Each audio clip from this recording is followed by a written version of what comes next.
नमस्कार, हमारे चैनल नीति ज्ञान में आपका स्वागत है। चाणक्य नीति 15वां अध्याय।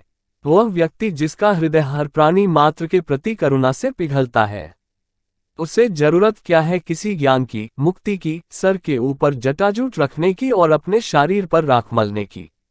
इस दुनिया में वह खजाना नहीं है जो आपको आपके सद्गुरु ने ज्ञान का एक अक्षर दिया उसके कर्जे से मुक्त कर सके। कांटों से और दुष्ट लोगों से बचने के दो उपाय हैं। पैर में जूते पहनो और उन्हें इतना शर्मसार करो कि वो अपना सर उठा ना सके और आपसे दूर रहे। जो अस्वच्छ कपड़े पहनता है, जिसके दांत साफ नहीं, जो बहुत खाता है, जो कठोर शब्द बोलता है, जो सूर्योदय के बाद उठता है, उसका कितना भी बड़ा व्यक्तित्व क्यों न हो, वह लक्ष्मी की कृपा से वंचित रह जाएगा। जब व्यक्ति दौलत होता है तो उसके मित्र, पत्नी, नौकर, संबंधी उसे छोड़कर चले जाते हैं, और जब वह दौलत वापस हासिल करता है तो ये सब लौट आते हैं। इसीलिए दौलत ही सबसे अच्छा रिश्तेदार है।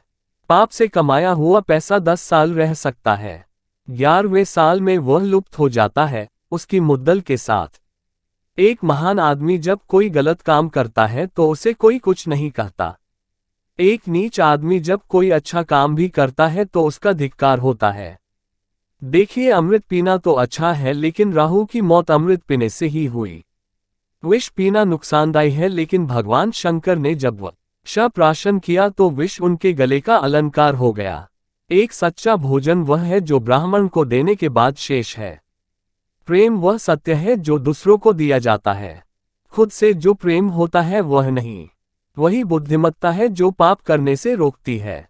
वही दान है जो बिना दिखावे के किया जाता है। यदि आदमी को परख नहीं है तो वह अनमोल रत्नों को तो पैर की धूल में पड़ा हुआ रखता है और घास को सर पर धारण करता है।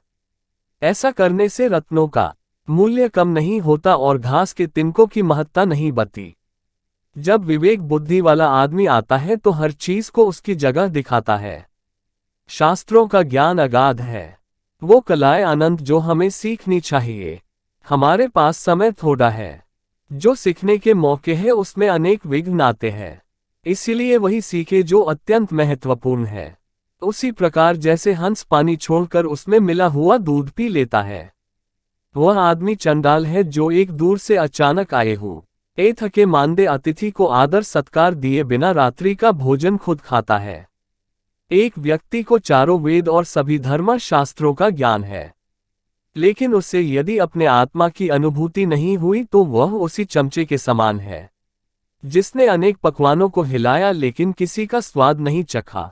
वह लोग धन्य हैं, ऊंचे उठे हुए हैं जिन्होंने संसार समुद्र को पार करते हुए एक सच्चे ब्राह्मण की शरण ली। उनकी शरणागति ने नौक का काम किया। वे ऐसे मुसाफिरों की तरह नहीं है जो ऐसे सामान्य जहाज पर सवार है जिसके डूबने का खतरा है। चंद्रमा जो अमृत से लबालब है और जो औषधियों की देवता माना जाता है, जो अमृत के समान अमर और दैदीप्यमान है, उसका क्या हर्ष होता है जब वह सूर्य के घर जाता है अर्थात दिन में दिखाई देता है। तो क्या एक सामान्य आदमी दूसरे के घर जाकर लघुता को नहीं प्राप्त होगा?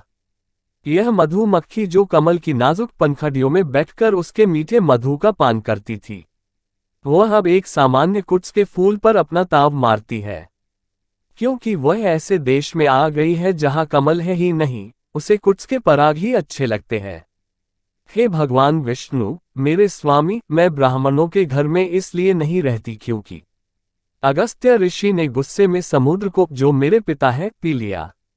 भृगु मुनि ने आपकी छाती पर लात मारी। ब्राह्मणों को पने में बहुत आनंद आता है और वे मेरी जो स्पर्धक है उस सरस्वती की हरदम कृपा चाहते हैं, और वे रोज कमल के फूल को, जो मेरा निवास है, जलाशय से निकलते हैं और भगवान शिव की पूजा करते हैं। दुनिया में बांधने के ऐसे अनेक तरीके हैं जिससे व्यक्ति को प्रभाव में लाया जा सकता है और नियंत्रित किया जा सकता है। सबसे मजबूत बंधन प्रेम का है। इसका उदाहरण वह मधुमक्खी है जो लकड़ी को छेड़ सकती है लेकिन फूल की पंखुड़ियों को छेदना पसंद नहीं करती, चाहे उसकी जान चली जाए। चंदन कट जाने पर भी अपनी महक नहीं छोड़ते। हाथी बूढ़ा होने पर भी अपनी लीला नहीं छोड़ता। गन्ना निचोड़े जाने पर भी अपनी मिठास नहीं छोड़ता। उसी प्रकार ऊंचे कुल में पैदा हुआ व्यक्ति अपने उन्नत गुणों को नहीं छोड़ता, भले ही उसे कितनी भी गरीबी में क्यों ना बसर करना पड़े। धर्म, नीति, ज्ञान के बारे में जानने के लिए हमारा चैनल सब्सक्राइब करें। जय हिंद।